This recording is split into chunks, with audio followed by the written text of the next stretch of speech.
Welcome. My name's Kendra. I'm just here representing the Lang Dean's Office. So I'm excited to just share a couple housekeeping things, but also just welcome you. You might have been able to catch other sessions at the 2 o'clock and 3 o'clock times, but this is the second annual Dean's Honor Symposium, and the students presenting come from different areas of study and years in their academic careers, and they've been working together since January with a faculty mentor to blend cross-disciplinary projects into a cohesive panel. And also, if you have time, we encourage you to step out into the events cafe after this session and see some of the poster sessions that are also part of the symposium, and feel free to take a program that's at the back of the room on the back table for your reference. So I'm just gonna hand it over to Zishan, who's the faculty mentor, to say a couple words about this session. Thank you. Hi, thank you so much for coming. My name is Zishan. Zishan? Oh, okay, I'm sorry. Okay, now I can sing, I guess.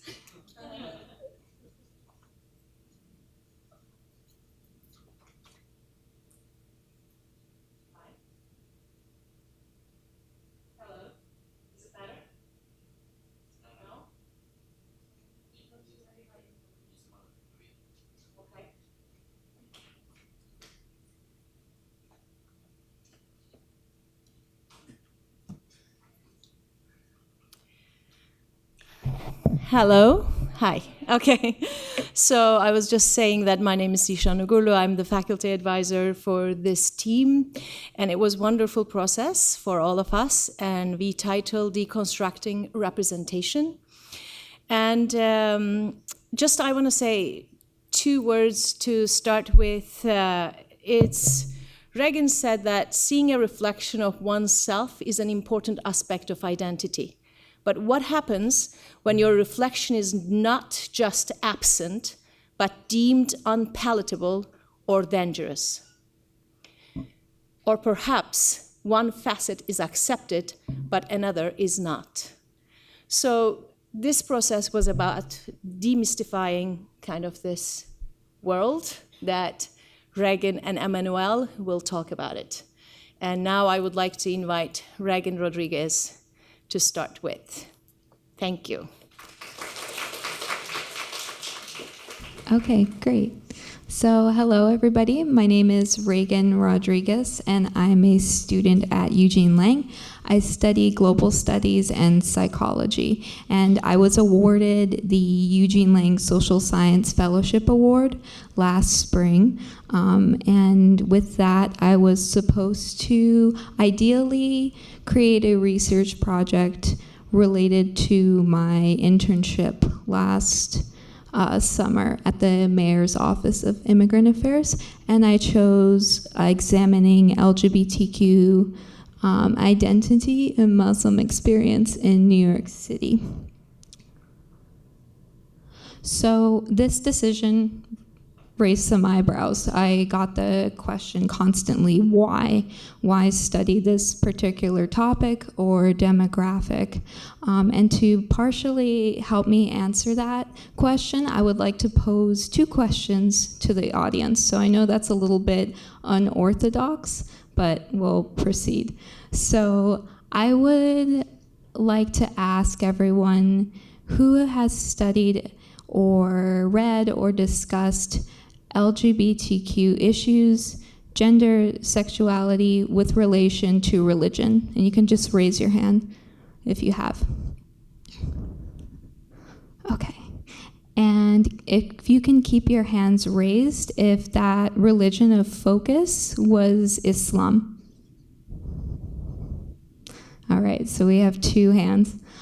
So it's useful to acknowledge that that answer is going to change depending on where we are. And that's part of why I wanted to study this project and this particular intersectional identity politic. So depending on which room, university, or state of the country that we're in, we're going to have a change in knowledge regarding this particular demographic. And it's important in deconstructing representation to realize that people that have studied religion, gender, and sexuality will be more likely to come across this specific intersectional identity of LGBTQ Muslims, and that this is something that is still primarily insulated. And I would be remiss if I didn't mention the LGBTQ Muslim scholars that have created and tried to enlarge this scholarly pool of works, all the while living this experience as well. And so just trying to examine what that critical subjectivity is in my place as a researcher, not part of this specific demographic that I'm studying, is different, because I'm looking at this as an observer, and there are different ways in which I had tried to imagine what this would be like. And having studied gender and sexuality 2 years prior, I was still surprised by two events that happened last summer. One was the Orlando shooting, in which 49 individuals were shot at a Pulse nightclub. It was afterwards brought up by the media that it was believed that the perpetrator was gay and was Muslim. And so when media outlets like The Atlantic, Washington Post was discussing this topic, they sourced LGBTQ Muslim voices, but their voices were being used to placate the American public. They were being used to affirm their existence and condemn the activity and the tragedy that happened without any type of nuance. And so when I went to a separate event over the summer, it was called Iftar in the City, and it was co-sponsored by the Mayor's Office of Immigrant Affairs. And there was in attendance LGBTQ Muslims, non-LGBTQ Muslims, and activists that had given support, solidarity to the victims and had condemned this attack. But what was interesting was that the LGBTQ Muslims that were present, there was a space of nuance, and this was something different than reading in a newspaper or an article. Their presence was enough. They weren't put on display. They weren't made to have to validate or make someone else feel safe. And so recognizing that in deconstructing identity is important, as I had said, when I'm an observer coming in and recognizing that this is a structure of privilege, that there's Islamophobia, homophobia, racism, all connected. They're not siloed or separate from one another. And in my paper that I had studied, I was looking at this specific experience and that its intersectionality. I was not trying to solve any problems. I was merely trying to look in depth at the experience of this population and asking certain questions. How do you build community? How do you navigate the social space of New York City? What makes it different? And so with that, I'm going to turn to some statistics, both domestically and abroad, that might inform our ideas or might broaden our ideas on this topic. So if you look here, these are the numbers of the Muslim population expected to grow by 2050. So currently, the Muslim population makes up 1% of the US population, and the highest percentage of Muslims resides in New Jersey. And what's expected to keep this number to grow and to maintain steady is the fact that 1 in every 5 Muslims that leaves the faith, converts to another faith, there's going to be somebody taking their place, meaning that someone from a different faith or someone that does not identify in a faith will convert to Islam. So that number slowly is rising and then is maintaining increase. So global trends. I want you to look at this particular infographic from Washington Post and Pew Research. So if we look here, we see countries in a most extreme category and a category of illegal. So most extreme would be the death penalty for people accused of engaging in homosexual acts or that identify as gay or part of the LGBTQ acronym. And for illegal, this would be getting a charge or a felony or being put in prison. But what's interesting, if we look in the next page, there's some overlap. So this is a photo, a municipal ID in Bangladesh. And this is giving municipal recognition to hijras, or individuals that don't recognize or identify within the gender binary. And they're given ID recognition. And this includes countries of India and Pakistan, Nepal, and Bangladesh. And there are 4 out of 6 countries listed that do so. So if we look back on the last page, in Pakistan and in India, you can be charged for identifying as gay, but there's room for identifying as a third gender or within the non-gender category, non-gender binary category. And this is not to say that there is not hatred or hate acts committed against this particular community. This is just showing the breadth, and it's showing the difference in the LGBTQ acceptance within the acronym, depending on where you are, which is something that my participants had stated explicitly in being difficult to identify in the LGBTQ acronym. So with that, I would like to turn to the interviews. So privacy was of the utmost concern, and for that reason, there's pseudonyms that are applied to my participants that are gender and culturally sensitive to what they had liked. The participants had to identify as either Muslim or with a Muslim background, identify as gender non-normative or as having diverse sexuality or both, living in NYC for 6 months or longer. There was 1 interview per person and 5 participants in total. So these are the 5, and their professions ranged in from lawyers to professors to students.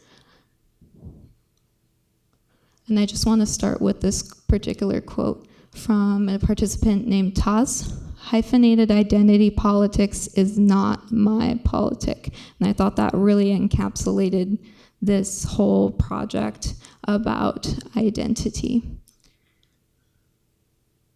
So these are some of the themes that I looked at in my particular paper that came out from the interviews whilst I was discussing and talking with the participants. So we have mainstream space, New York City as a metropolis of study, religion, and family.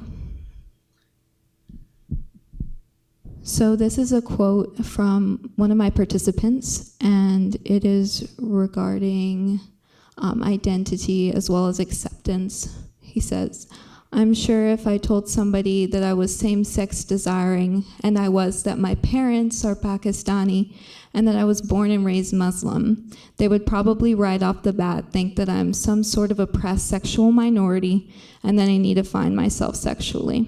I know myself sexually, trust me." So he's discussing certain standards or exclusivity in mainstream LGBTQ space. He felt that there was a certain phenotype that he could not access or maintain due to his culture and his family, and even the language, he said, felt evoked a certain type of image of a gay person that he felt he couldn't meet up to. And so he therefore identified as same-sex desiring. And he was one of several that had stated that this was a theme engaging in mainstream LGBTQ space, a space where it's supposed to be welcoming, but he felt it was very exclusive and a force to be secular. So this is a quote. The big one is community. I mean, there's so much queer community here. It comes in all shapes, sizes, layers. This is from Zane.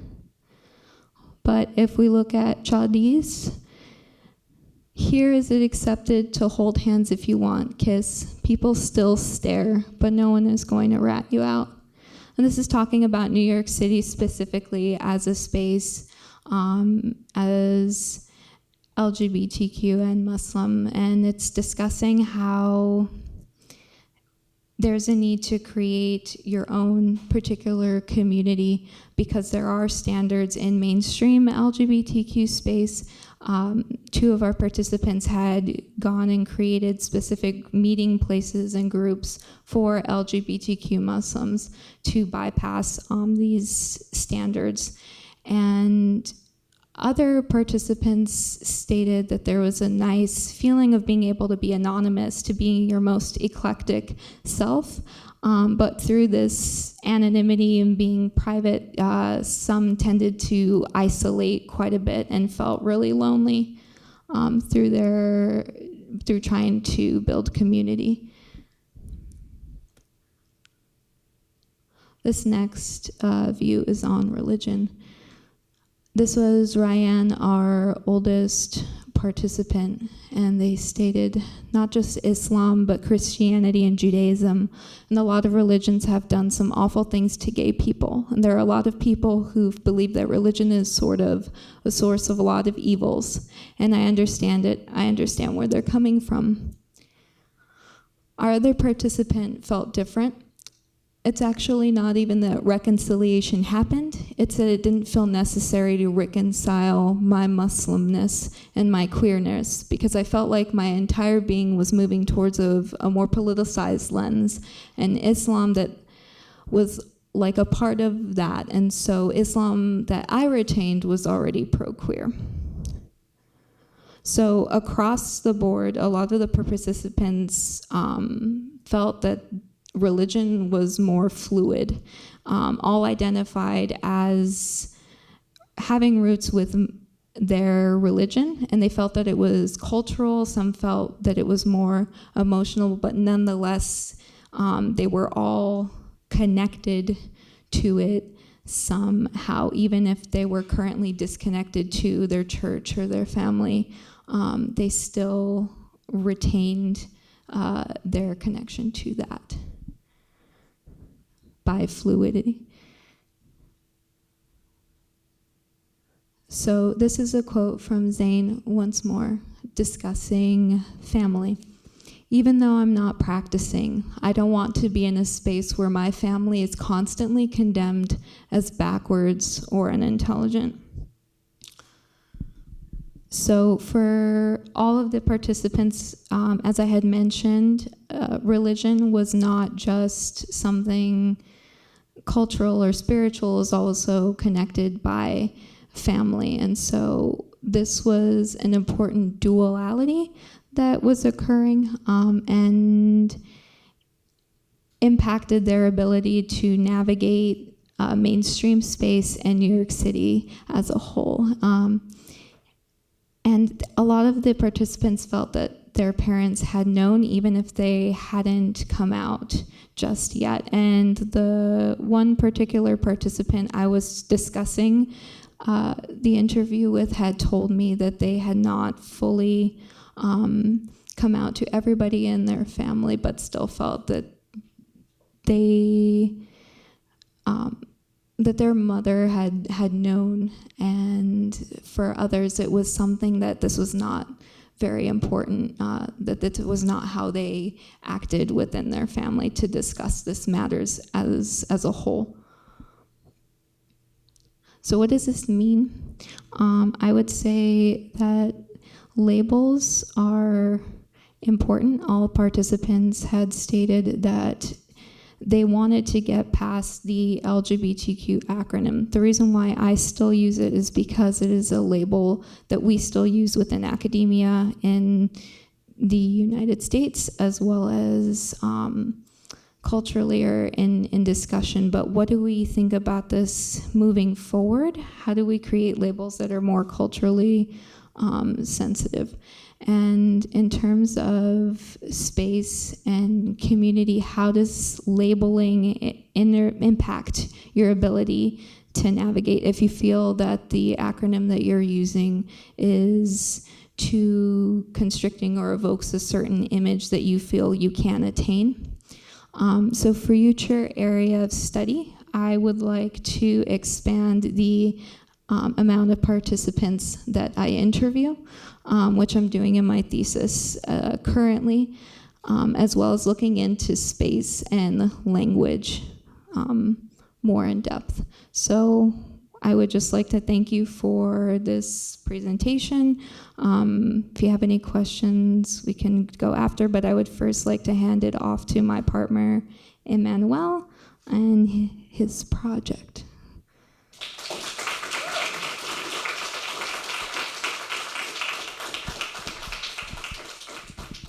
Hello. Okay, cool. So thanks for coming today. Really appreciate it. So this is Deconstructing Representation. My name is Emmanuel Olunkwa. I'm a third year here at Lang, and I study architectural theory by way of culture and media. And I'm interested in the body as public space, and how the built environment both informs how people walk through the world and get to exist. Specifically, how this room makes you feel as a person, as a queer person, as a woman, as a man, and how spaces are gendered, and and I'm just interested in ways to and resources when it comes to actively challenging the binary. And deconstructing representation for me, what does it mean to be seen or to be heard?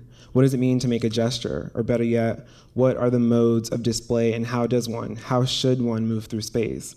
Not all representation is good representation. Not all visibility is good visibility. Passively engaging with the world is a luxury afforded to very few people.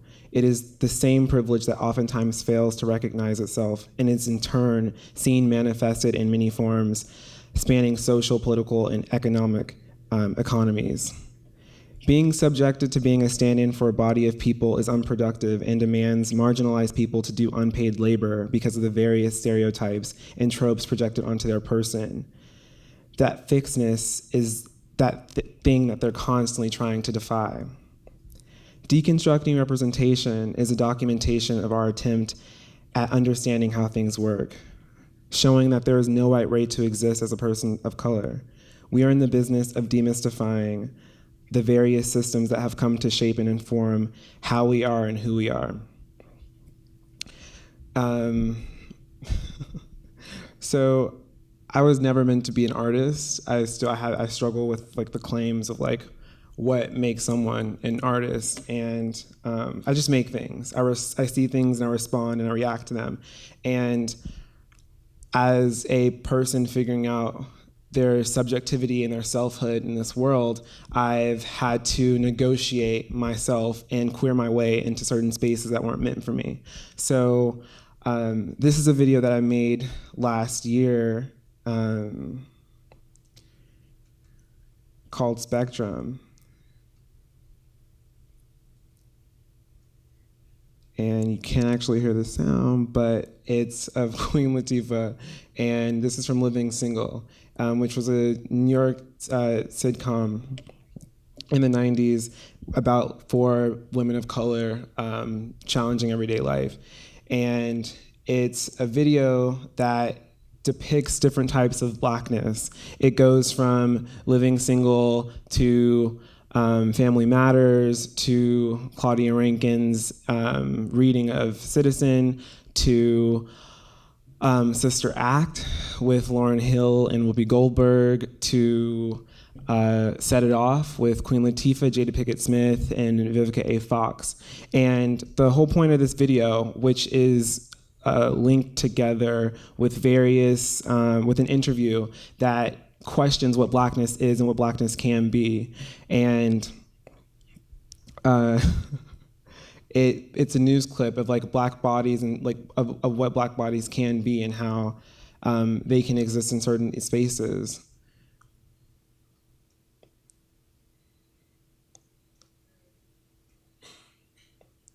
Another reference of mine is Marlon Riggs' Tongue Untied. In this opening clip, you see right here that's playing. It's constantly recounted brother to brother, brother to brother, brother to brother, brother to brother, brother to brother. And this clip really made me think about how I myself exist in public spaces as a Black person, as a person of color, as a queer man. And it actually reminds me of this excerpt by Sarah Ahmed. In Sarah Ahmed's The Effective Politics of Fear, she asks, what makes us frightened? What gets us afraid of whom? The fear announces itself through an ontological statement. A statement of self makes of itself and to itself. I'm frightened. As such, fear signified through language and by the body does not simply begin and end there. Rather, that fear works through and on bodies of those who are transformed into subjects as well as its objects. The Black body itself becomes enclosed by the fear and comes to feel that fear as its own, such as it is felt through the impossible or inhabitable body. And so I think the power in depicting these images that are on the screen is to show you that Blackness is not this fixed thing. Blackness is messy, it's confusing, and it can't be confined to a space or a time or a moment. And through these different depictions that are oftentimes not meant for people of color, is what I'm really interested in terms of its impact and intent. And as an artist, when I engage with the subject, I'm oftentimes thinking about how or what that image says about my person and the way in which I'm able to engage with that person and ultimately what the product of that exchange says about me. And this is one of my friends who I collaborate with a lot, and her name is Kila Keish. And this is a video from her touring season. And it just makes me think, as I film her, I think it's an extension of my person and how I see myself occupying space as a queer male. And Ahmed goes on to say, in this way, fear does not simply come from within and then moves on outwards towards objects and others. Rather, fear works to secure the relationship between those bodies. It brings them together and moves them apart through shudders that are felt on the skin, on the surface, that surface through the encounter. The Black body is given back through the fear only insofar as it has been taken, stolen by the very hostility of the white gaze. In other words, the other is only felt to be fearsome through a misreading that is returned to by the other through its response of fear, as a fear of the white child's fear. We might note here that the fear does something. It reestablishes distance between bodies, whose difference is read on the surface as a reading which produces a surface, shivering, recoloring. Fear involves relationships of proximity, which are crucial to establishing the apartness of white bodies. Such a proximity involves the repetition of stereotypes. And that in these depictions, and why these depictions are really important, and why this collage in real time is really important, is to, again, reiterate this fact that Blackness is something that needs to be constantly negotiated and challenged, because in a lot of ways, in the media through and through, Blackness is this fixed thing. We see the same Black stereotypes and the same typecasting in all of these shows that are commercially successful. And the thing for me that I'm most intrigued by is capitalism and how it operates and how it makes us think about how our bodies exist in these spaces and different economies that we get to exist in as people of color, as women, as white women. And just how culture is received and who is compensated for what and why. And it brings me to this piece by Howardina Pindell, which is from a video performance that she did titled "Free, White, and 21." When I first encountered this piece, a friend sent it to me, and I knew nothing about it. I was just intrigued by it. Throughout this video, Howardina is in dialogue with a white woman, herself cast as this other character, and Howardina is from the East Coast. Ended up going to the Yale School of Art, and upon graduating, she applied to 500 teaching positions and didn't get a single one of them. And in this video, Free, White, and 21, she recounts all of the microaggressions that she experienced as a person of color in her everyday life. And as a person of color, a lot of those experiences I have had myself, but I wasn't taught to recount them or remember them as these violent exchanges that have happened to me and between me and some other person. And Free, White, and 21 actually is a catchphrase, a successful catchphrase from the early 1920s and 1930s in Hollywood cinema, where a bourgeois family would be a bourgeois family would be about a daughter moving or going to college, and she would want to go out one night and her parents wouldn't let her, and so she would contend, "Daddy, what do you mean I can't go out tonight? I'm free, white, and 21." And Howardina then took it and added this extra layer to make sense of that privilege and how privilege operates. She doesn't have that same privilege to contest what is projected onto her body. It's non-negotiable.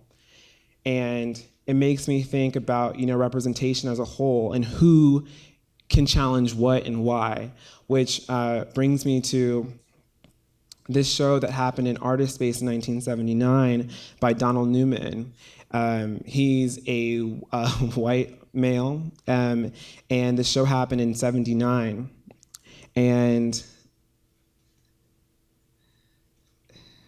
Donald Newman had this solo exhibition, and he titled it "Nigger Drawings." And I thought that this was amazing, simply because he used the black because he used black charcoal. He thought that it was apt to title this solo show "Nigger Drawings" because of the color of the chalk, rather than saying black chalk or dark chalk. Or he explicitly said, and so so many artists contested this show because of how it positions itself in culture and what it said both about the institution and the artist and privilege, and which is oftentimes non-negotiable. And later that year, Adrian Piper spoke at a women's art conference in DC, and she spoke to her experience as a person of color. Adrian Piper is a conceptual artist and philosopher, and is very influential over my work. And in this exchange, Piper says at this conference, all blacks suffer under racial stereotypes, suffer the alienation of being feared, hated, misunderstood, punished for what they are not and for what they are. Blacks who look and sound like me bring out racial discrimination in those who believe they know better, who believe they have transcended racism. Adrian Piper in 1970 and 71, she did this series, Catalysis. Catalysis is a scientific term meaning reaction. And so she would alter her bodily appearance and then go into public spaces. And this would create a reaction in real time. And it was documented, and she did several different acts, and one of them being when she rode on the New York subway. She stuffed her mouth with a red towel and just entered public space. And it's a racialized encounter happening in real time. And I think that it's very apt because this is a visual representation of how racism operates. But racism's it's maintained on an abstract system. And this is a depiction of how racism. This is a visual depiction of how racism operates. It's right there in front of you, but you choose not to see it. And the woman who has her back to Piper is actively choosing not to engage with Piper's person because of her bodily appearance. And this is another photo of Adrian at a bus stop. And so really throughout my presentation, I'll retrace my steps and highlight the different thinkers and artists whom have impacted the ways I see and engage with the world and myself. I use Ahmed's excerpt because it embodies a lot of the ideologies I've come to possess subconsciously through reading extensively and questioning everything.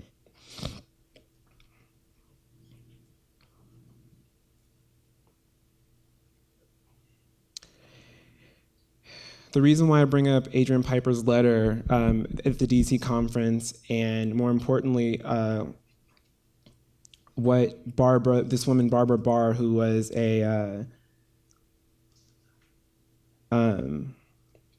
Barbara Barr is a white columnist for an art weekly journal that was very prominent in the 1980s, and she was at the women's conference in DC, and Barbara says, "Talk like Adrian Piper's is refined and polite and full of upper class angst, but it's about as racist as anything you can expect to hear these days. It's just the other side of the coin, a grandiosity and fatalism about being black." Adrian Piper is fairly light skinned, is born in Harlem. She attended SVA for her undergrad in art and attended Harvard for philosophy. In this letter that's pinned to the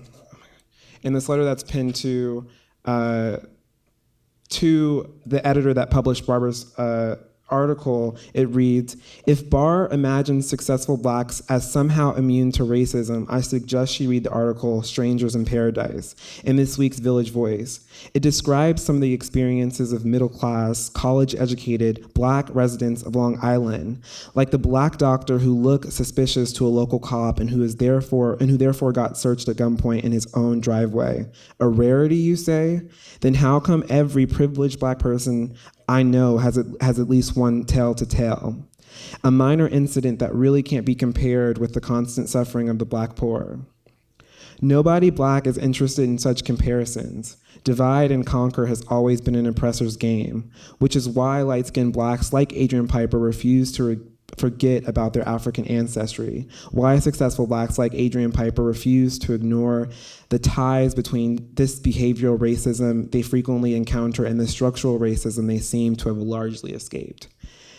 Far more troubling, though, is the obscene spectacle of a white woman presuming to tell a black woman she is not black, and thus her self-perceptions of victimization as a black woman are not significant. Again, who challenges what and why and how? And that's sort of my interest of study. And in the early 2000s, one of Adrian's pieces is this. It's a letter to an editor where it reads, "Please don't call me a black artist. Please don't call me a black philosopher. Please don't call me an African-American artist. Please don't call me an African-American philosopher." And over the course of this editor to the letter, it expands. And to read a few towards the end. Please don't call me a philosopher and artist who happens to be African American and female. Please don't call me an artist and philosopher who happens to be female and African American. Please don't call me a philosopher and artist who happens to be female and African American. Dear editor, I hope you will bring to my attention any permutations I have overlooked. I write you to inform you that I have earned the right to be called an artist. I have earned the right to be called a philosopher. I have earned the right to be called an artist and philosopher. I have earned the right to be called a philosopher and an artist. I have earned the right to call myself anything I like. And it is in this gesture, this exchange, this claim of self that spoke to me the most.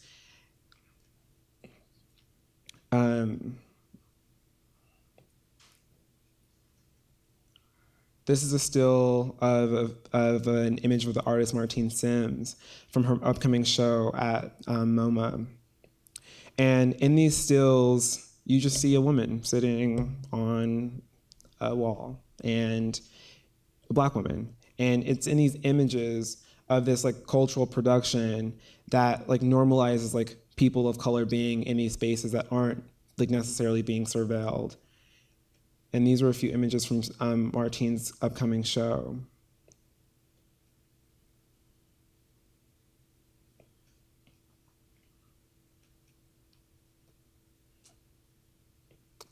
If there's one thing I've learned over the course of my time here at Lang, or just as existing as a person of color in the world, it's that I'm less so interested in what other people think Blackness can be, and those people mainly being like white people, and have learned that the importance, and like where I locate my Blackness the most is in tradition, is in friendship, is in the relationship to my mother, and like in sacrifice. And all of these artists have taken agency over like what they create and how they interact with the outside world. And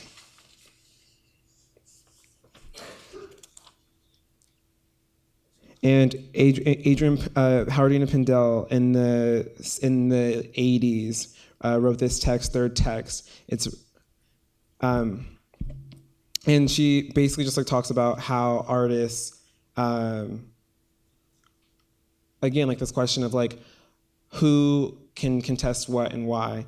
And it ultimately like led me to create the video that I made, which is titled Self-Referential, A Gesture of Passing Time. Self-referential, A Gesture of Passing Time is is a video about me recounting racialized exchanges and experiences that have come to define like who I am and why I am. And I'll play it now.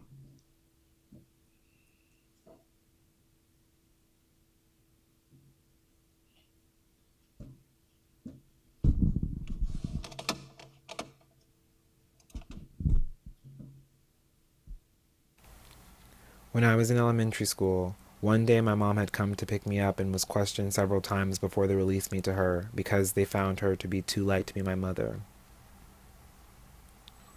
One time in the second grade, my teacher refused to call on me because she thought I was unable to perform up to the class standards. I was the only Black person in the class. I recently had undergone brain surgery that caused a prominent incision which spanned my head from ear to ear. One time in the third grade, the class was assigned to make a castle model to reflect the recent lesson plans of what we had been learning. I decided to make a castle cake. I grew up baking with my mom and grandmother, so making a cake was the most obvious choice for me.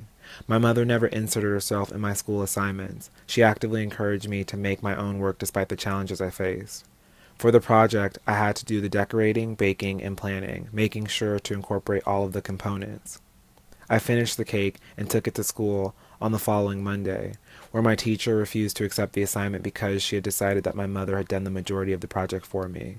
She contacted my mother later that day.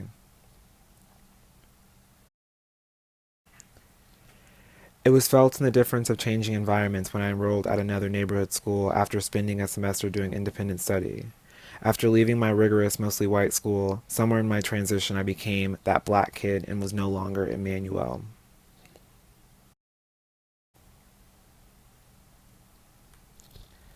My mother works the graveyard shift for UPS. If the boxes are slightly open, they'll always ask if she peeked inside. When she's out delivering in her uniform in certain neighborhoods, people hold their purses tighter. She can't be trusted. She told me today she went to buy food on her lunch break and tried to use her debit card. The woman refused her service and asked to see her ID. My mother replied, "It's a debit card. I don't need identification." The woman said, "Ma'am, I need your ID." My mother said, "Okay, well you can eat it," and walked away. When I was in elementary school, Sometimes one day my I mom just had want come to to pick me up and was questioned scream. several times before they I just want to released me scream. her because they found But then her you to know be what? too Then light you look for like my the bad mother. guy. And then like we're perpetuating this weird One time in cycle. second grade, And my teacher there's told us there's to nothing ask to me be if done. I There's was nothing always happening. Can you show me your receipt? There's just this weird Can you show me your exchange receipt? that Can isn't you even show me really your an receipt? exchange. It's just one-sided, and we're just supposed to deal with it. Did you pay for that? But what do you mean by this? This happens to everyone. To make a castle model. Did you to pay refer for that? that? Lesson plans So of what we had been crazy. learning. I Today my decided to friends make were a like, castle cake. "Why I grew are up you baking with my mom and overreacting? grandmother. May I help Making you?" a And I cake was the just- most I obvious couldn't. choice for May me. I help I you? knew my I mother did. never This is inserted so herself wild. into May I my help school you? assignment. It's like, She actively encouraged what did me our to make parents my own do? work But despite the challenges I faced. they never talk For about the this. project, I had to do the decorating. Why My mom didn't always they told me ever making talk about sure this? to Twice incorporate as all of the hard components. to get I just finished as the cake far, and took it to school on the following Monday. and you'll be okay. But my teacher refused Just, to accept the you assignment. know because what? Never she expect decided anything. that my mother had I'm done so the tired majority of of the dealing with project this for me. shit. She contacted my I don't even know mother what to later do that day. anymore. This happened earlier this morning. This happened late last night. In the fifth This happened grade, on Monday on my way Calvin home and I from got work. into a physical altercation. It's never at school, ending. and we were both sent to You're the not like principal's the other office. kids in class. Calvin was immediately dismissed You're and sent back going to to class have to because he often had act freakouts of this better. nature. You're And I going to was have given a to detention do summons more. because the blame was Be placed more. on me.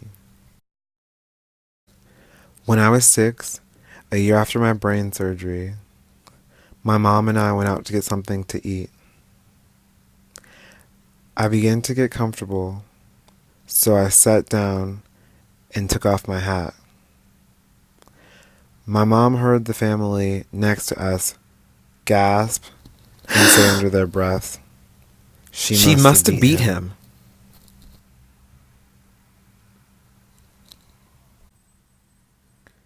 I was really active in high school. I was on the basketball team, volleyball team, and swam recreationally.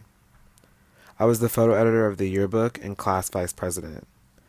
I stopped going to classes because I was depressed when a meeting was scheduled and they gave me 2 options.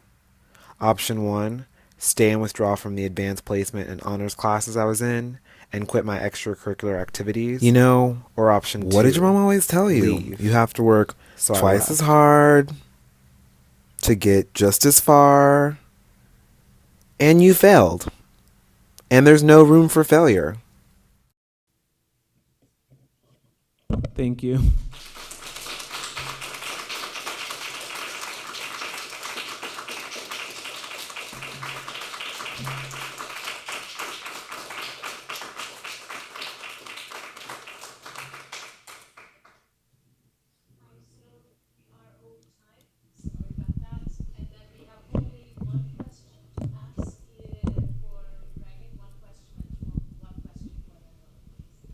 So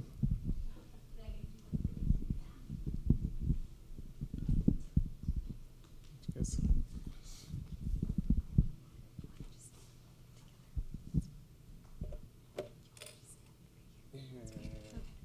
All right. So, any questions? You guys can shout them. No one has Yeah. to.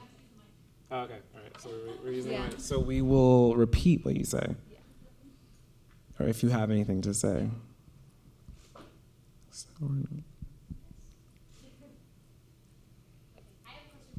all right. Well. All right. Well. You shout. Okay. Yeah. Are they going to repeat it anyway? Yeah, hello. Hi. Oh, you hold it. Okay.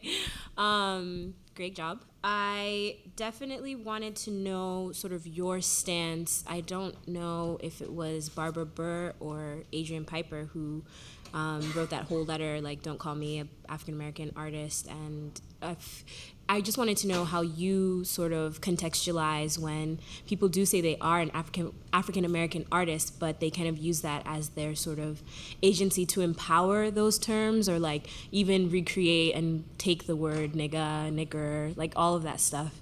How do you kind of see that as owning one's agency?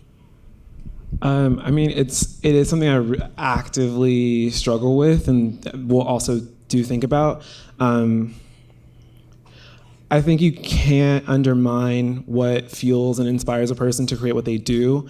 I think as a person of color, there are a lot of tools to be used in like a rich history that can really inform and recontextualize the way we interact and engage with certain spaces that weren't initially meant for us. But in terms of when Donald Newman used nigger drawings to as a title of his show, I think that that's very different. That exists in a very different economy. As a white man, it leaves us like really nasty residue that doesn't have that. It's meant to exclude people and not include people. And so as an artist and as like a thinker, I am wary of how I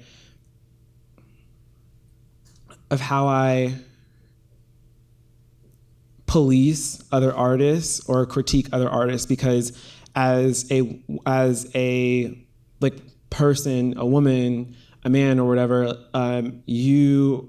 someone may find a different agency and like be empowered by like calling themselves about African American artists. Like that claim is something that it doesn't always necessarily need to be challenged, but it is really tricky because intention and impact are two different things. And so when you create something and you put it out into the world, it takes on a life of its own. And so it's hard. So that's why I'm not. It's something that I think we all should be thinking about, and I don't think enough people are thinking about.